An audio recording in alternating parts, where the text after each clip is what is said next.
Okay. Yeah.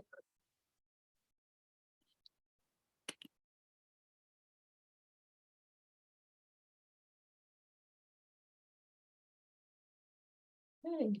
Lovely. Hello, everyone. Welcome. Lovely to see you all here.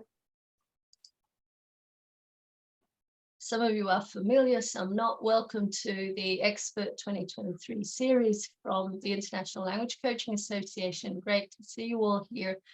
And welcome to a live event here. And of course, there's a recording. So if you want to watch again, or you know of someone who's interested but couldn't catch it and you don't see them here, then do pass it on to them. It will be on our YouTube channel shortly. We are ILCA, and our focus is to support language teachers, professionals, practitioners to learn more about language coaching and to understand what the benefits are of practicing and to acquire what it's like to acquire the coaching mindset. And today we're going to have a very special guest who I'm going to be introducing soon. So if we can go to the next slide, thank you very much. And yeah, so a little bit of promotion for us. We've got an amazing conference coming up, and we've also got a coaching handbook, which was written last year, came out with Pavilion. And we also have an amazing program starting next week. Carrie, is there anything you'd want to add here? Well, just our little tradition of everyone please dropping in where they're logging in from today. Yes.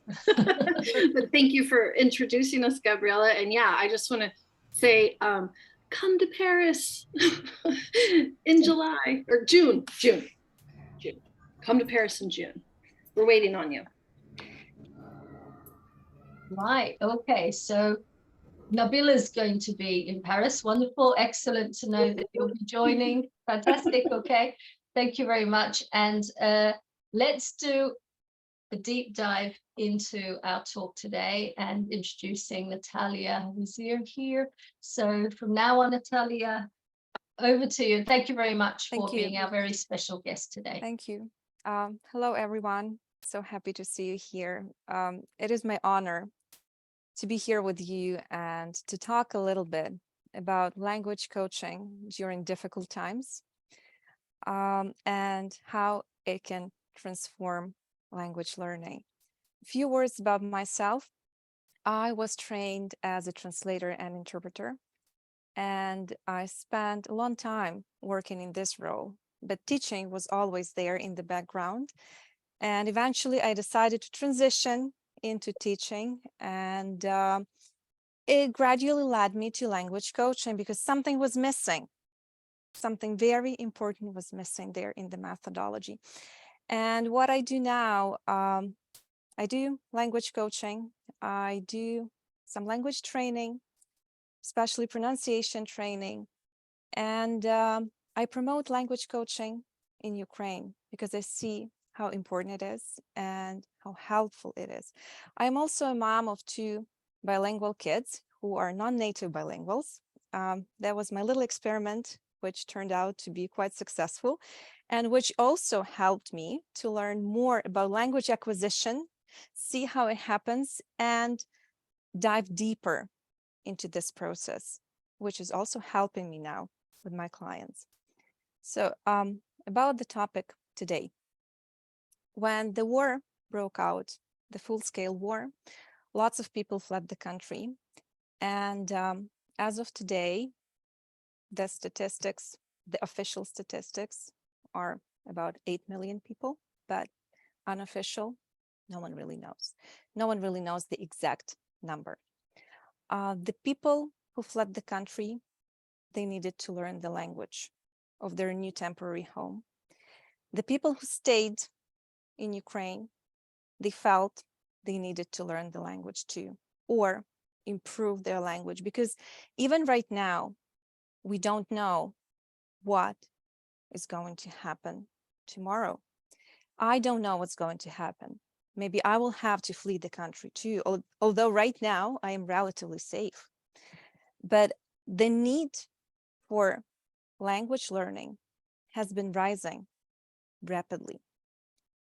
For those people who fled the country, well, that's clear. I mean, if you go to a country and you do not know the language, you need at least the basics. But there were lots of people with decent level of English or other language, and they were a slightly different type of refugees.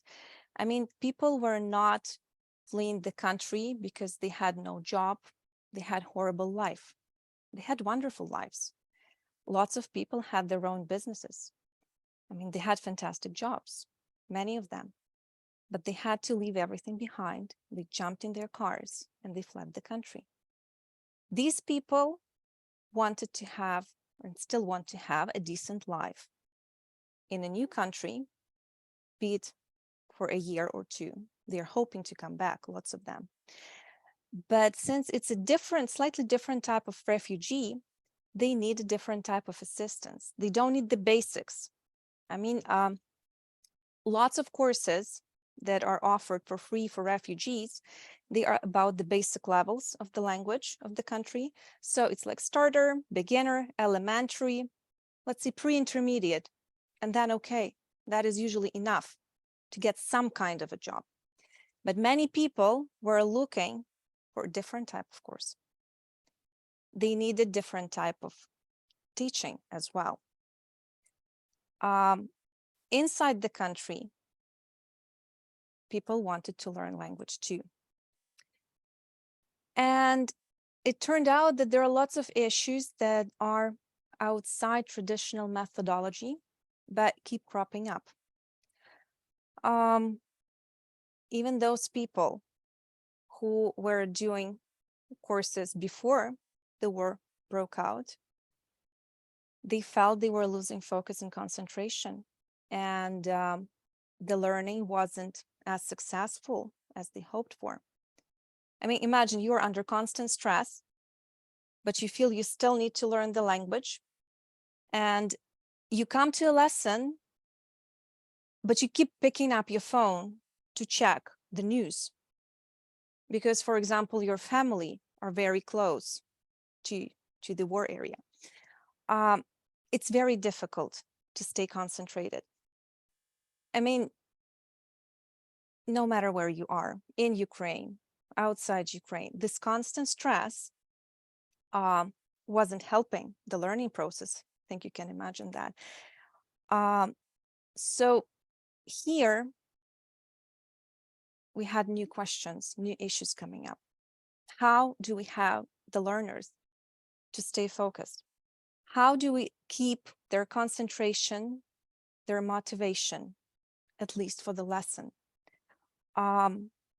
We have a lesson plan, but we cannot deliver it. So what do we do? How do we deal with it? Where do we get the tools and the knowledge?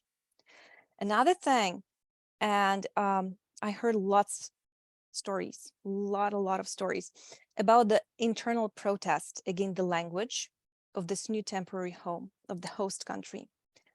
And this was the case mainly with teenagers and grown-ups, sometimes with smaller kids, but usually small kids, they go to the kindergarten, school, like elementary school, they start playing, they make friends easier, and they are immersed in the language and they pick it up.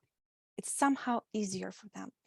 With teenagers, it was quite difficult. Imagine being a teenager, leaving not just the country behind, you're leaving all your friends behind.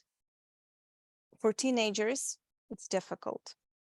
And it is a hard time for them anyway. But here they are in a new country and they have to learn this language, but they do not want the language because the language represents the country that they don't like. They don't like it not because the country is horrible, bad to them or anything. They don't like the country because they did not choose it. It was not their choice to go there. They did not plan it. And then it led to lots of protests. And I heard so many stories about this, and even grown-ups. I mean, again, It's not my choice that I'm in this country. I don't want to be here for a long time. I want to leave as soon as possible.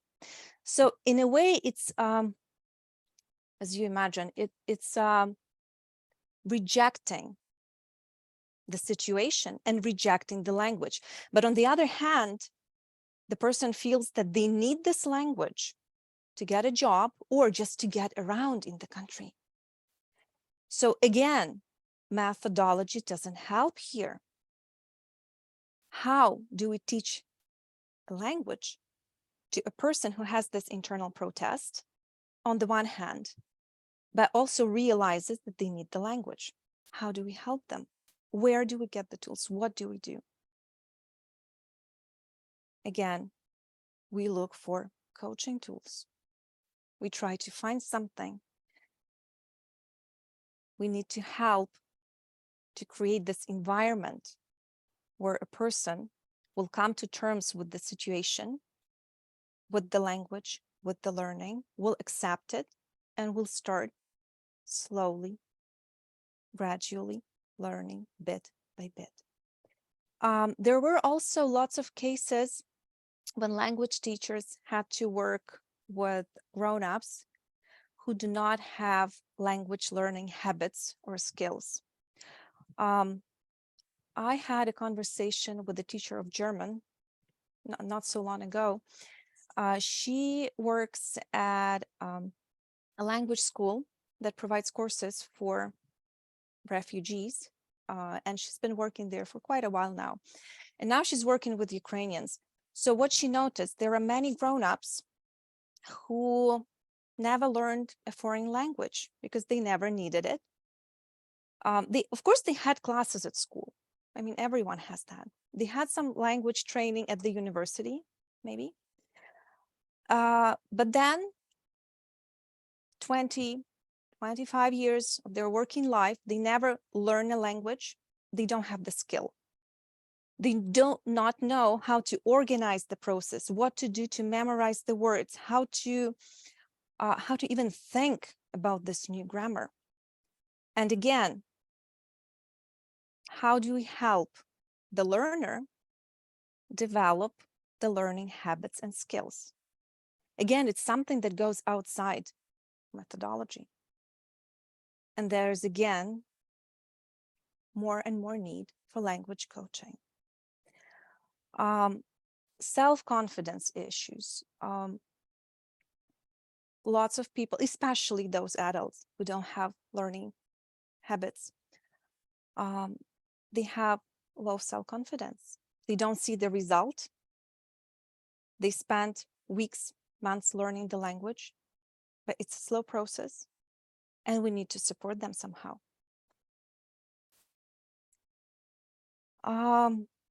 So many challenges. First of all, regular courses did not work. People needed something different, or they needed not just a course, they needed some different kind of support. Another interesting thing that I noticed were the specific requests. You can call it English for specific purposes, but it could be called any way you want. An example, I had a client. She still is in the UK, and she had a pretty decent level of English, but she had very specific requests, just several of them. We had a couple of meetings, and that was it. But what she wanted to be ready for a medical checkup. She didn't know how to talk about that. I mean, you don't get it at a language course. You don't just come to a language school that offers courses for refugees and say, okay, I just need this topic covered, and that's it. Okay.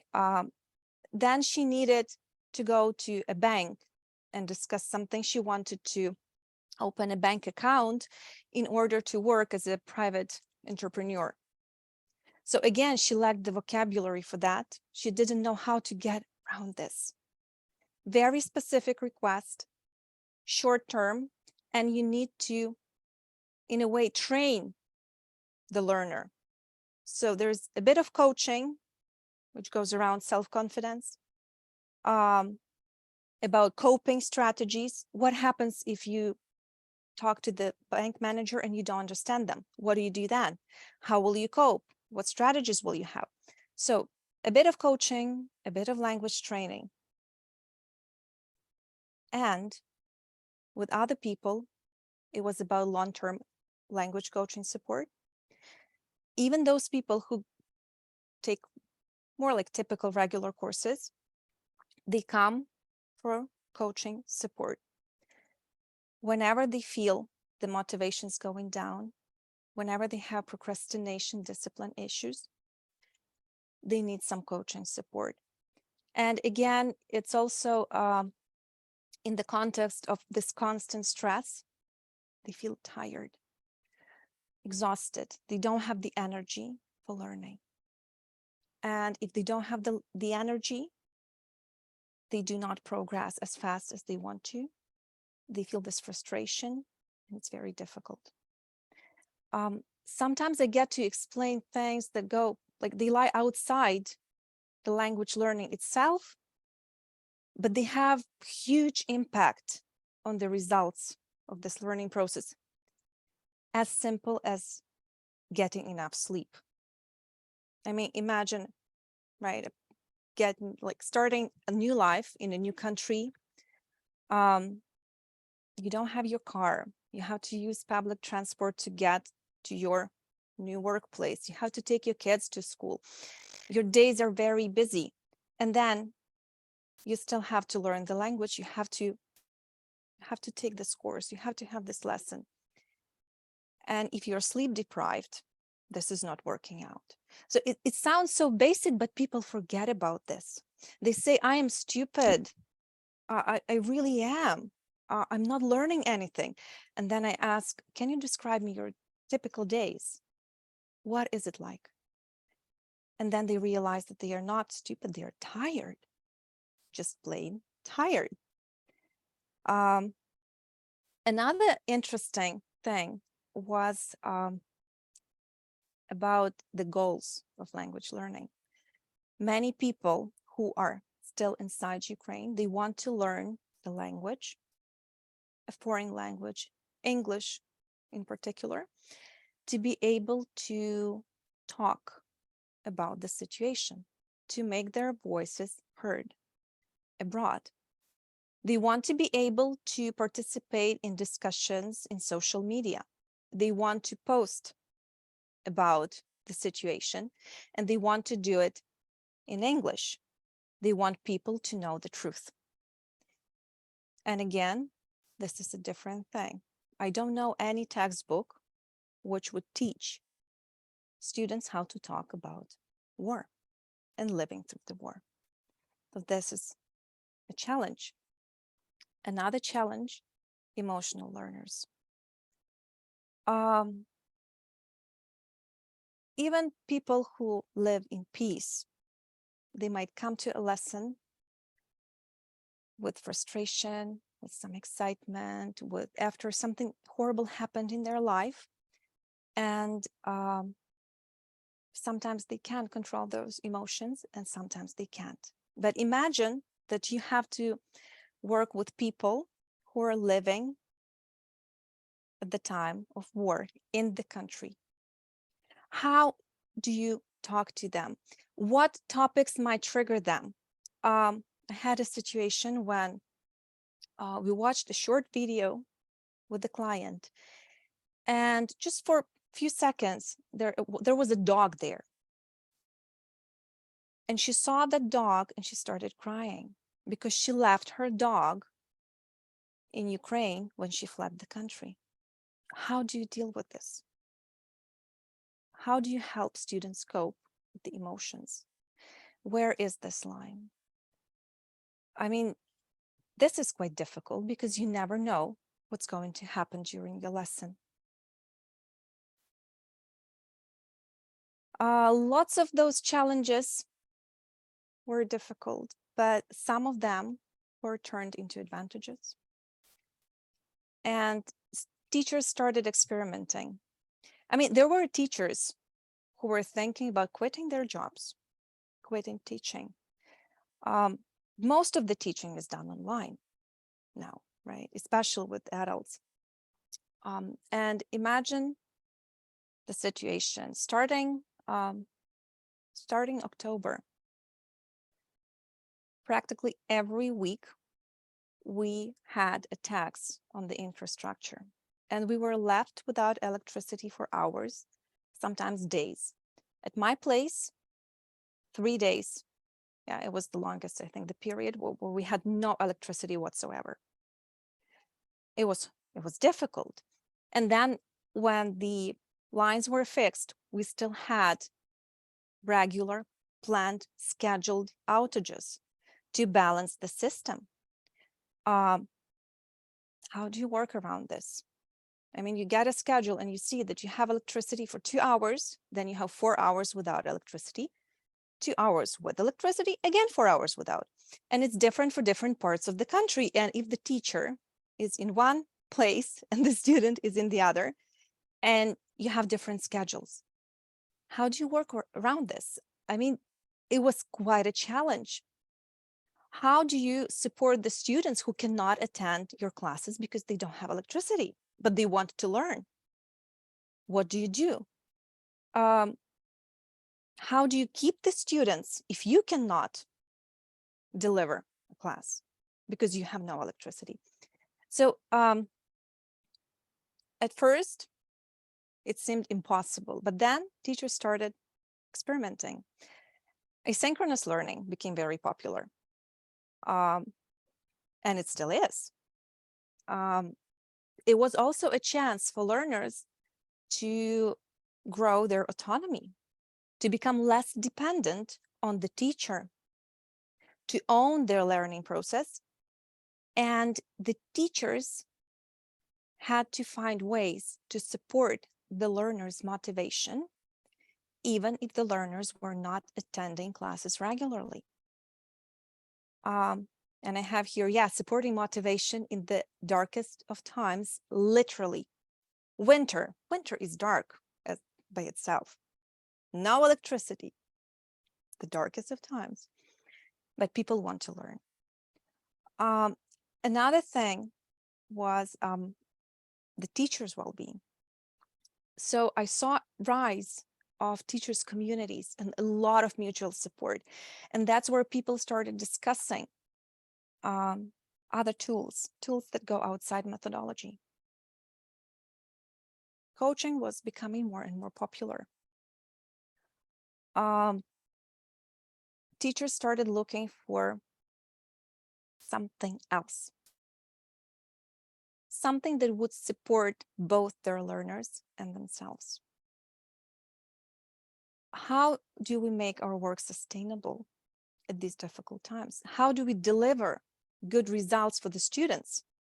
How do we do that? How do we support the learners? Another interesting trend that we see here is a changed attitude to learning. I mean, of course, there's language learning to get a better job, to get a better life, to study at an international university. Those reasons are still here. But there is another reason, and it's a big one. People want to learn a language to keep themselves distracted from the horrors of their daily lives.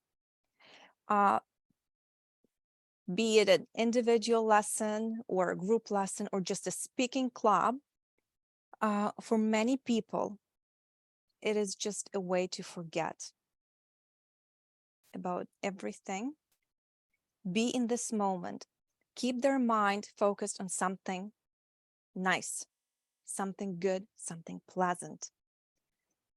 And it's a very interesting trend. And it works for so different ages. In Ukraine, people over 50 rarely start learning languages. I mean, it's not very popular here due to many reasons. But now, I keep hearing more and more stories about people in their 50s, 60s, and even 70s doing language courses. Isn't this amazing? At this time, when there's war, when those horrible things are happening, people are learning languages. Language is seen as a key to a better future. Sometimes it's not even about a better job or a better life. Sometimes it's about the access to the information and also being able to express oneself internationally. As I mentioned before, just to make your voice heard, to be able to tell the truth. And yeah, this brings me here, where we will talk about collaboration for teachers, ways forward, and how we can help each other, how we can help our students. Yeah. Me or Carrie? Yeah. Thank you, Nataliya. Thank you. By the way, as we move on in this, please do begin to drop any questions, comments, reactions, anything you have. We'd love for the rest of our time to be quite interactive. So drop it in the chat, and Gabriella and myself will be moderating that, and we'll make sure that that we're addressing everything together. So yeah, in terms of collaboration, I would just like to say that, first of all, Nataliya, you amaze me. I feel like I tell you that every single time across all platforms that we collaborate. I feel truly honored that you've come into our lives and that you are such an active, competent participant in this language coaching movement. Leader, I would say, actually, not just a participant, but a leader in a community-based approach to everything you're doing. So I want to say that I really do mean it. Thank you. Yeah, and you know, we've talked about this at length, and I want to just mention again for anyone here or people that might be watching this later, what the big surprising thing for me from the beginning, I would say, of last year, and especially in 2023, has been this surging demand for language coaching coming out of Ukraine and from Ukrainian refugees all over the world. And it took me a while to even wrap my head around what was happening. Nataliya helped me to understand this, because at first I'm like, wait, what's happening? Like it's not, they want language coach training, not language coach. Like, okay, so how I see it and now understand it has been beautifully articulated, first of all, in this presentation. Referring back to slide 6, I think is a very powerful outline of some of the reasons why we've seen this surge in demand for language coach training, right? So that in some of the very worst times that one could imagine, in a time of war, that language coaching is floating to the surface as an urgent need, to me is a really interesting testament to what language coaching is and how it helps learners, right? And so again, on slide 6, I think you really did an amazing job of addressing some of these points that are not just different about teaching and coaching, generally speaking, but really in this specific situations with refugees. And this is the second webinar we've done about language coaching refugees. The first one from the perspective of applying language coaching with learners directly. This has, yeah, we're getting a request to show slide 6 again. So okay, we can come back to the collaboration announcement if you want to go back to slide 6. Which one was that? For this conversation. Was it this one? No, it was later, right? I think it was, yeah, it's this one. No, yeah, no, you're right. Yeah. And yeah, right there. Yeah. Okay. Yeah. So a lot of times at ILCA, in our presentations, we talk, the difference between coaching and teaching. And I feel that this is much deeper than that, actually, because this is so specific to a set of learners that are in fact experiencing quite traumatic things, right? And we're always going on about the need for trauma-informed care to be layered on top of the coaching as well, right? As an additional way that we're addressing and helping learners. But again, this I think is a very articulate representation of how we've gotten here, right? How we've gotten to a need from Ukrainian refugees that are right now in many different places in the world, requesting additional training and language coaching to help learners that really, really need this, right? So that's my 2 cents on it. I really appreciate the work you're doing. And one of the things, you know, we've been reflecting a lot and speaking with you a lot about how we can support this work and support this increased need from within ILCA. And one of the things, so in terms of the collaboration, just for anyone, again, that is watching this after or that is here now that might qualify for this, we are offering significantly reduced rates to join our language coach training program. And for it to be led by Nataliya as well from within our community, so that we can address, you know, any language, I guess, to facilitate language comfort, right? So specifically for Ukrainians in Ukraine and outside of Ukraine that are wanting to upskill in language coaching to better address some of these issues that we're looking at right now that their learners are experiencing. So please do get in touch. We'll have all the information in terms of how to take advantage of that. Nataliya is a great point person for that, and we have her contact information as well listed in the show notes and the description for this. But yes, we're trying to do what we can do to provide a community of support and to provide the training to people when they're needing it the most. The other thing, we do believe, you know, in any kind of coaching, it's absolutely critical that coach trainees receive coaching themselves to experience that. And in May, we will be launching our second year of a direct service for language learners to receive language coaching for free. Okay, so there's that. So if you are, you know, a Ukrainian or otherwise language teacher considering language coaching and also a language learner and want to explore what that feels like and what that is, we have made our program trainees available to coach for 3 free sessions. So again, that's an application that we will link. We'll give you the link for that as well in the description of this. And please do take advantage. There's no downside to that, to experience language coaching yourselves. So. Yeah, Carrie, if I can just add here. Oh, first of all, thank you. Thank you for everything you do and for your amazing support. I'm very grateful for this.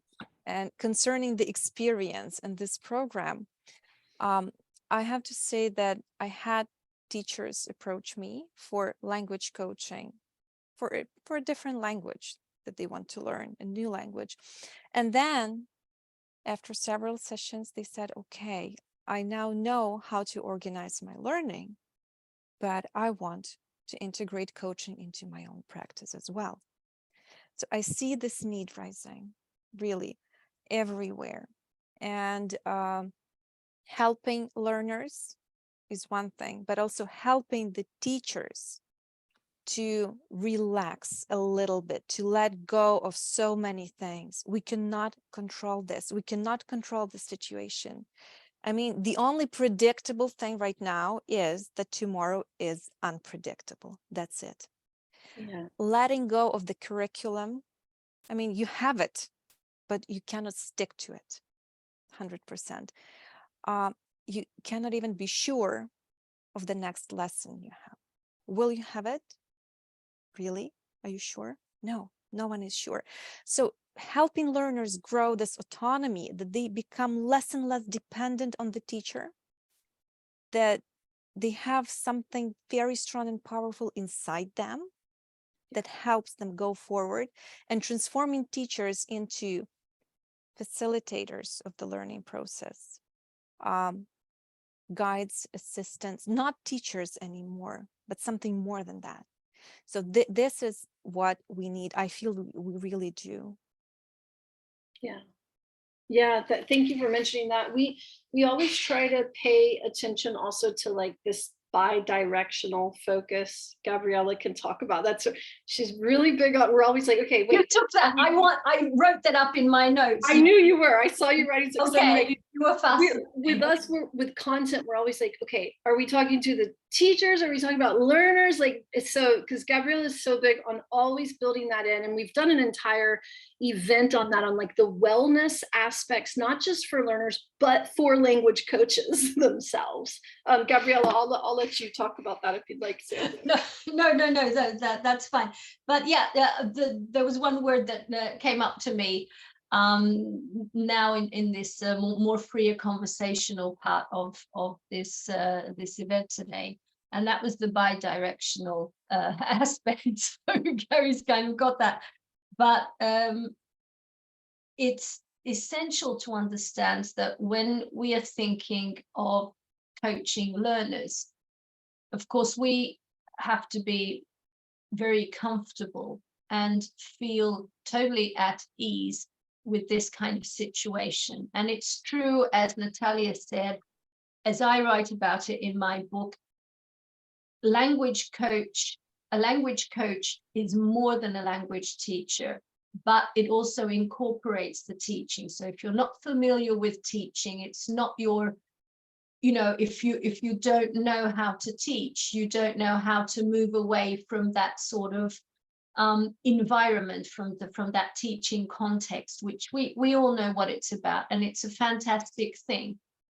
But adding to it, that's what coaching is about: stretching and allowing you to become something exactly more, in a facilitative, in a mentoring, there are a lot of things, and you'll be moving from one to the other. But coaching, perhaps as an umbrella term, is the most useful, because what you're trying to do is to provide as much psychological safety, a secure learning environment for the client, which here is essential, but also for yourself. And it's not just about the blackouts and the electricity, but it's about how you feel in harmony or feel okay with yourself. Because, and that's something that we were talking about with Ian King last time regarding supervision, you can't pour from an empty cup. So if you yourself, your energies are depleted, if you're stressed about a lot of things as a teacher, how are you going to be supporting learners? But through coaching, and it's not a magic wand sort of situation, but you can coach yourself. And in this way, it can be bi-directional. And Daphne's asking, so teachers need coaching too? I think in this sort of situation, they would be. Obviously, they might actually need other sort of help too. So I'm not saying that coaching is the one and only thing, but coaching is definitely a great start, especially if we're looking at how coaches can be supported professionally. So for their profession, okay, so not their psychological needs. Coaching is not necessarily going to be, so we've got those boundaries. Yeah, can I add something here? Absolutely, yeah. sure. Yeah, thanks, Gabriella.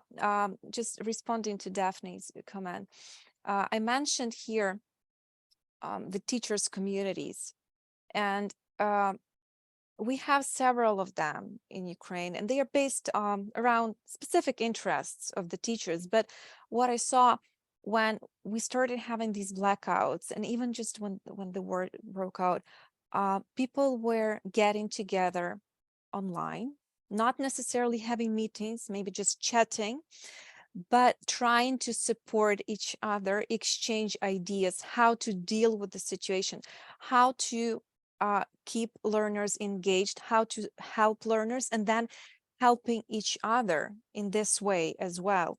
So it could be more than coaching. I think teachers need a community, a supportive community where you can have like mastermind meetings, where you can have coaching meetings, maybe supervision, depending on the needs of teachers. And I believe it should be some kind of a flexible thing, a reactive thing, right? So you react to the context and to the needs. And yeah, community of practice. Yes, definitely something like this. Yeah, that's my idea, and that's what I see rising here as well. Yeah, we've been in our own way trying to offer that community of practice through ILCA for teachers making this transition into language coaches with our MAs. And you know, that's been like a vision from the very beginning. We saw this huge at some point in maybe 21, 20, I think, induced by the pandemic, we saw a huge rise in like online communities of support, which in some ways was really wonderful because it connected us with the technology we needed to build our MAs, which we had been trying to do for a couple of years. So it was nice to see that surge happen. But I agree that, yeah, like community is so important. And as we go through on our own and look and speak to people and receive feedback, and you know, it really is that interaction with their peers that's the game changer for them, right? Like having a chance to connect and share and grow together with peers. Absolutely. And sometimes people who come to meet with peers, they discover so many new things. Lots of people discovered language coaching just because they ended up in a community with a language coach who told them about this, right? Because again, many teachers have never heard about this. Yeah. Let's be they honest. haven't. Well, that'll bring me to my thing, this, you know, language coaching as an organic practitioner-led movement, which I feel like I'm like a broken record saying that, but it's just the best way to say it. There are, you know, so many teachers all over the world that are self-identifying as language coaches that have never received, number one, any coaching or any coach training, right? But what they're doing, what they know they're doing, is different than how they were taught to teach languages or anything, right? And I think that this then is where it gets into this much larger thing of education in the 21st century and our new learning ecosystem and all those things, and coaching and education, which I believe in the next, you know, decade, we're going to see very exciting leaps and bounds in that direction. And there's no reason why in our language learning, teaching, you know, environments, we shouldn't be experiencing this as well and being able to apply coaching tools for language learners to help them. Absolutely. Absolutely. Yeah, I agree with that. And I was just thinking of, you know, an image. I'm an image person, and for this sort of situation specifically, when there's so much going on around the learning or around the teaching. So it's not the key focus in somebody's life, because there's this whole environment which is kind of trying to intrude into that space, and you've got to try and protect yourself, or maybe protect is not the right word, but trying to create that space so that you can focus and concentrate. And you know, it's a little bit like, you know, you've got a train and you know your destination, like you want to reach your goals with your language learning, but you get derailed a little bit now and then, and the point is not to go off onto different tracks and visit other cities or whatever, because you still have your own goal. So you're not going into therapy, you're not going into life coaching, but you are giving a few nudges to a little bit of the environment around the learning so that you can push that person back and help them to identify with a new learner situation, you know. Yeah, Mike is saying it sounds like it would be, okay, I've got to look this up, but it sounds like it would be challenging not to counsel people when they are dealing with stress, PTSD, and state of upheaval. Yeah, yeah, especially not from a coach. A coach will not offer counsel anyway, so that's kind of a contradiction in itself. So coaching, as we know, means that we're going to be helping them to look more positively at the future, identifying with their goals again, re-identifying, reassessing what it is that they want from the coaching, from the learning process, and helping them to understand themselves. Yeah, and yeah, creating that awareness. Now we're getting some comments. Everyone's been very quiet up to now. Would it be difficult to stay on track with language coaching when it may move into life coaching? So it may. I don't know. I think that's the boundary where you have to say, I think I'm not competent in this, and I guess you would need to refer to somebody who has that kind of background. Okay. I have if I can share my experience with this. Please do. I know With you a- have. yes, We've with had a this client. discussion recently. Right. When I had a client who came for language coaching because they were not happy with their previous experience of language learning. Something wasn't working out at all. And when we started our language coaching sessions, I realized that there's more to this whole picture, the context. And again, as someone mentioned here, that coaching brings awareness first, right? So gradually, the client became aware of the issues that are actually not related to language learning at all. And when we got there, I suggested trying a life coach. Yeah. So what happened? The client had sessions with a life coach, but they continued with me. Yeah. We only did language coaching, my part, where I am competent, right? And now it's fantastic. Cooperation, collaboration, partnership. I mean, only nice words can be used here. Very positive, very coaching words. But without this life coach, I think we would have gotten stuck, right? So sometimes, yes, coaching brings awareness, even language coaching. And recently, I got a message from my other client saying that, like, after a session, it was on the second day, I think, and the message said, "Thank you for the last session. I realized I need to contact a therapist because I realized I have an issue that has nothing to do with language, and you won't be able to help me, but thank you so much." So coaching has its limitations, but it is very strong and very powerful when we are talking about awareness. Yeah, I'd like to layer onto that, and going back to Mike's point and where this has led.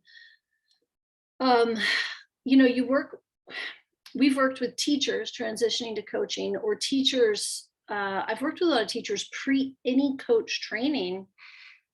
That number one thing they say, well, I feel like I'm like the therapist, right?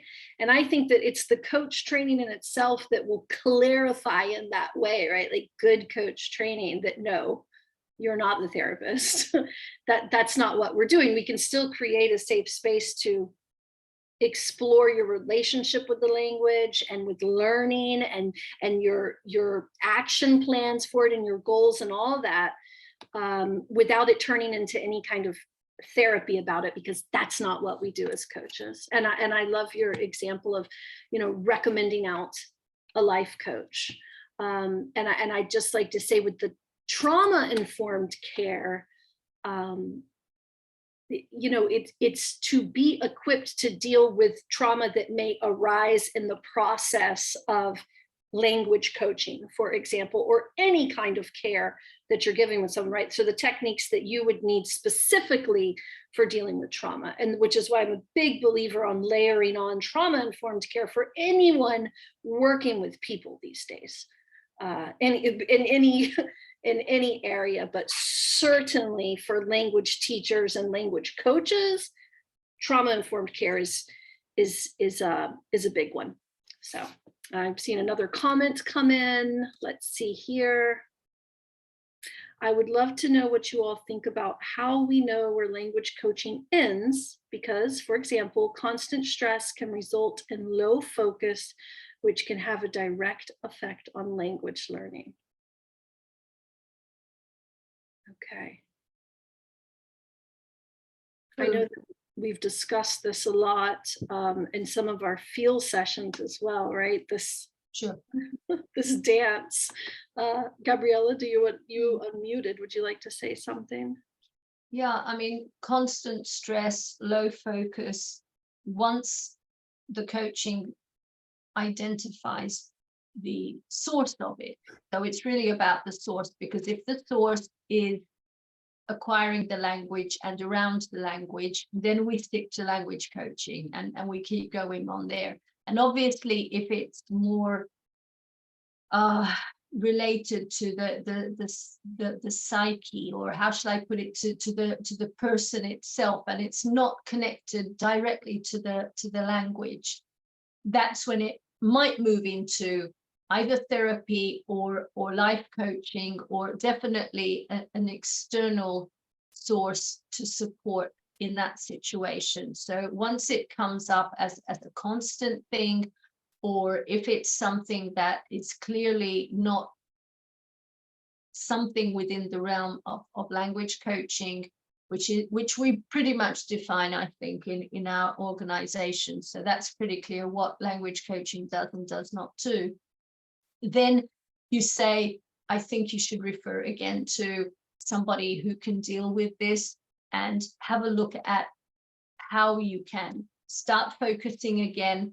And it's also very, I mean, I once had a client who I was working with, and we were making progress, and without breaching confidentiality, obviously we don't know who I'm talking about anyway. So it turns out that one morning he turns up in the lesson and says, look, I just can't do it now. My wife has been diagnosed with cancer again.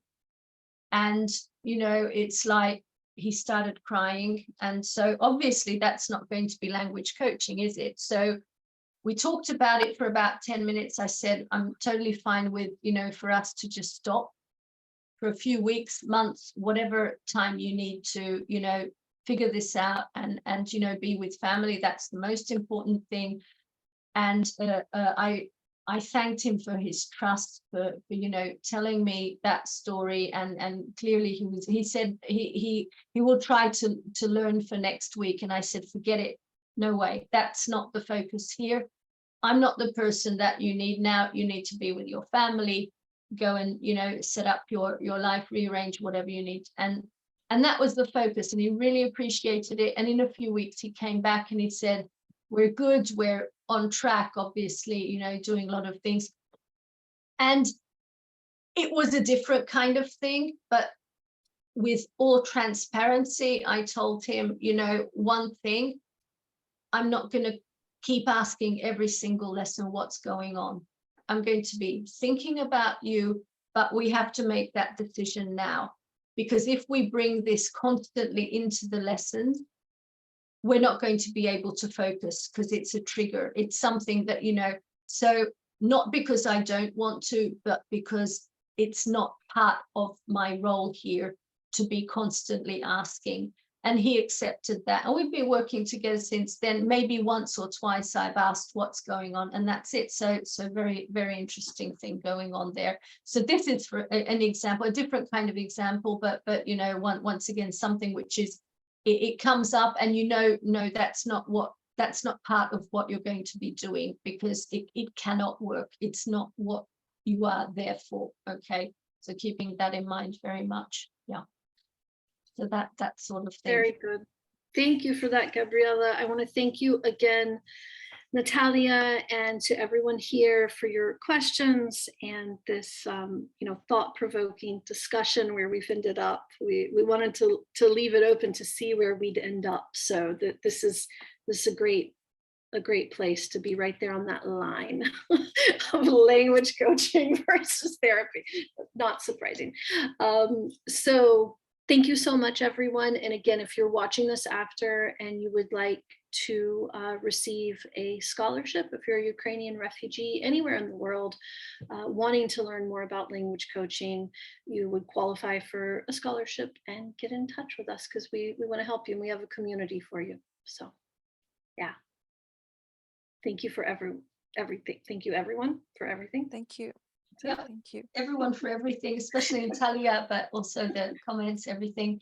And it was a very thought-provoking, very emotionally triggering. I was struggling with my tears here and now. I know Karen was too. So yeah, I think it's a very courageous event.